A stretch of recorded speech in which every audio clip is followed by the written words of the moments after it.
పైకి ఆహ్వానిస్తున్నాం. జై తీన్మార్ మల్లన్న.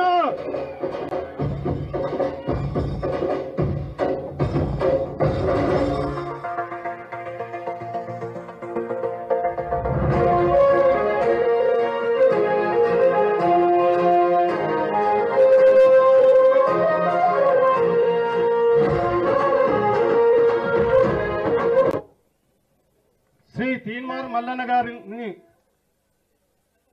ప్రసంగించి పార్టీ యొక్క ప్రాముఖ్యత, పార్టీ పెట్టడానికి గల కారణాలు,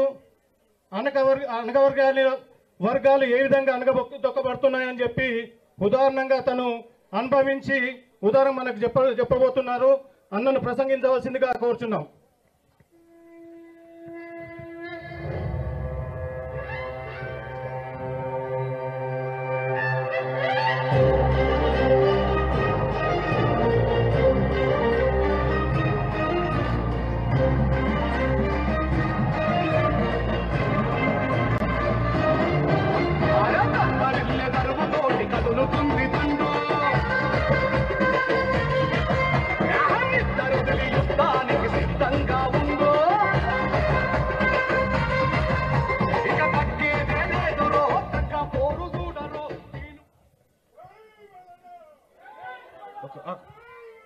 దయచేసి ఆగండి అన్న.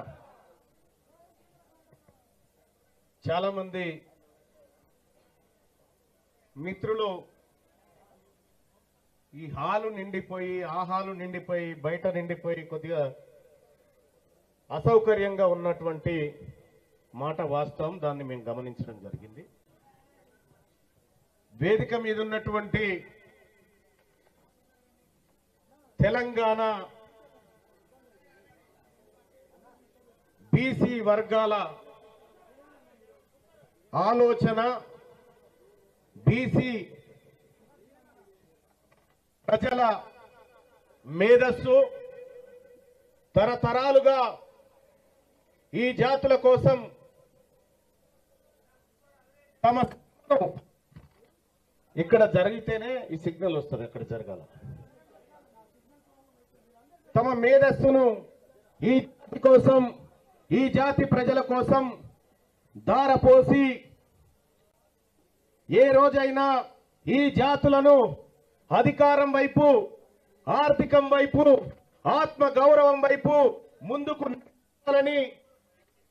ముందుకు నడిపించాలని అహర్నిశలు కలలుగంటూ నిత్యం కృషి చేస్తూ వస్తున్నటువంటి వేదిక మీద ఉన్నటువంటి మేధావి సమాజమా, మీ అందరికీ పేరు పేరున పాదాభివందనం తెలియజేస్తా ఉన్నా. అలాగే తెలంగాణ రాష్ట్రంలో మెజారిటీ ప్రజలకు హక్కులు దక్కాలని, ఈ మెజారిటీ ప్రజల ఆకాంక్షలు నెరవేరాలని ఎన్నో పోరాటాలు చేసి త్యాగాలకు గురైనటువంటి ఈ కుటుంబాలకు, ఆ అమరవీరులకు నేను సోదరుడిగా వినమ్రంగా మీ అందరి ముందు నిలబడి నమస్కరిస్తా ఉన్నా. అలాగే ఇక్కడికి విచ్చేసినటువంటి మా తండ్రి గారైనటువంటి మా నాన్నగారి పాదాలకు కూడా నమస్కారం తెలియజేస్తా ఉన్నా. ఇవాళ సెప్టెంబర్ 17, 1948లో ఎందుకు ఇది డిస్టర్బెన్స్ వస్తుంది?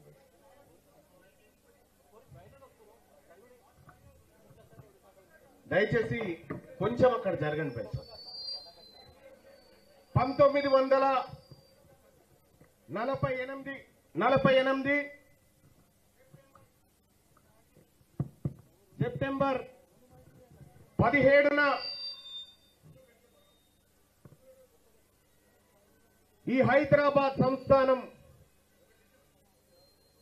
భారతదేశంలో కలిసినటువంటి సందర్భం. అలాగే ఈ దక్షిణ భారతదేశంలో అన్ని వర్గాలకు హక్కులు దక్కాలని అహర్నిశలు పోరాడినటువంటి పెరియార్ రామస్వామి గారు, అలాగే ఈ విశ్వకర్మ బిడ్డల ఆశా జ్యోతి, మనందరి దైవంగా భావించేటువంటి విశ్వకర్మ, వీళ్ళందరి జయంతి ఇంత శుభసూచకమైనటువంటి ఈ సెప్టెంబర్ 17 తారీఖును బీసీల తలరాత మారే దినంగా నేను భావిస్తా ఉన్నాను. ఎస్, ముందు మురళీ మనోహర్ గారు, ప్రొఫెసర్ మురళీ మనోహర్ గారు తన జీవితమంతా బీసీల కోసం పోరాడుతూ ఆలోచనను సమాజం మీదికి వదులుతున్నటువంటి, అక్కడి నుంచి పిలుచుకుంటారు కాదు, నేను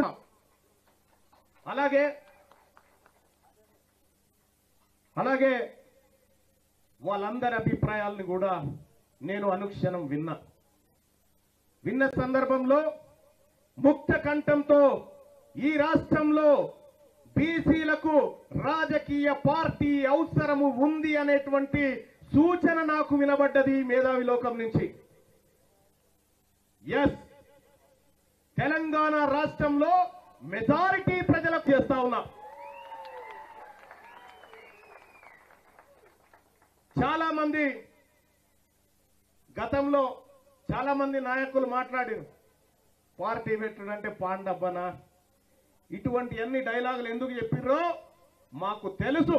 ఎందుకంటే ఈ వర్గాల నుంచి ఆలోచన కూడా పుట్టొద్దు అనేటువంటి కుట్రలో భాగమే తప్ప ఇంకోటి కాదు. ఇవాళ నేను గర్వంగా చెప్తా ఉన్నా, ఈ తెలంగాణ సమాజంలో ఉన్నటువంటి మెజారిటీ ప్రజలారా, మనము గాంధీ భవన్ మెట్ల కాన్నో, బీజేపీ ఆఫీస్ మెట్ల కాన్నో, బీఆర్ఎస్ పార్టీ గేట్ కాన్నో నిలబడి బీఫామ్లు అడుక్కునేటువంటి రోజు ఈ రోజు నుంచి కథం కాబోతా ఉందని చెప్పి తెలియజేస్తా ఉన్నా.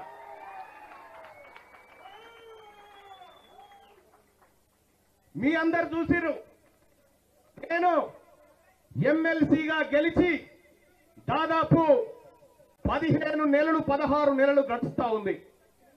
ఈ 16-17 నెలల్లో నేను ఈ మేధావి వర్గం ముందు చెప్తా ఉన్నా, ఇక్కడ ఉన్నటువంటి ప్రజల ముందు చెప్తా ఉన్నా, నా పరిపాలన పైన, నా పదవి పైన ప్రజా రెఫరెండాన్ని కోరుతా అని చెప్పి తెలియజేస్తూ, మేధావులారా, నేను చేసినటువంటి పని నిజంగా మిమ్మల్ని మించినటువంటి తెలంగాణ సమాజం లేదు.